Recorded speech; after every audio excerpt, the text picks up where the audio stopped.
কি গো, এখন কোথায় যাচ্ছ? সেটা তোমার না জানলেও হবে। তার মানে আমি অফিস থেকে বাড়ি আসলাম, আমার খাওয়া দাওয়া করতে হবে না? খাওয়া দাওয়া করতে হলে নিজে রান্না করে খাও, আমি কারো চাকর নই। কেন, তুমি খাবে না? আমি বাইরে কোথাও খেয়ে নেবো, এই নিয়ে তোমাকে ভাবতে হবে না। যত সব। মেয়েরা এমনও হতে পারে, এত পরিবর্তন। বাইরে কেস দেখে শুনে যাবে। ওকে রিনা। রিনা, এত রাত পর্যন্ত কোথায় ছিলে? আর ওই ছেলেটাকে? আমার মান সম্মান কিচ্ছু তুলে না। চুপ করো। মান সম্মান মান সম্মান ধরে জল খাও, অপদার্থ কোথাকার। তুমি জানো ওকে?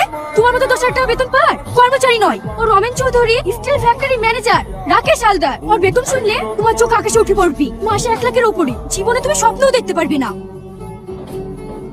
দাদা, বাবু চলে যাওয়ার পর থেকে বাড়িটা কেমন শূন্য হয়ে গেছে। তুমি একবারও খোঁজ নিলে না, ও কেমন আছে, কোথায় আছে? অনামিকা, কি ভেবেছিস আমি বিজয়কে তাড়ি দিয়ে খুব সুখে আছি না? প্রতিটা রাত, প্রতিটা দিন আমি শুধু ওর কথাই ভাবি, ও যেন ওর বাড়িতে ফিরে আসি। তোমাকে যতই দেখি ততই আমি অবাক হয়ে যাই। কেন? তোমার কাজল কালো চোখ, রেশমি কালো চুল আর মুক্তার মতো হাসি আমাকে পাগল করে তুলেছে।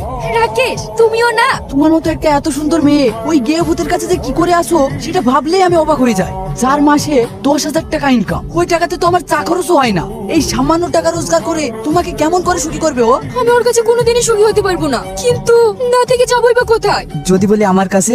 হ্যাঁ, তুমি আমাকে নেবে? তুমি কেন বুঝতে পারছো না আমি তোমাকে কত ভালোবাসি? ওকে তুমি ডিভোর্স দিয়ে দাও। ওকে আজকে ডিভোর্স দিয়ে আমি তোমার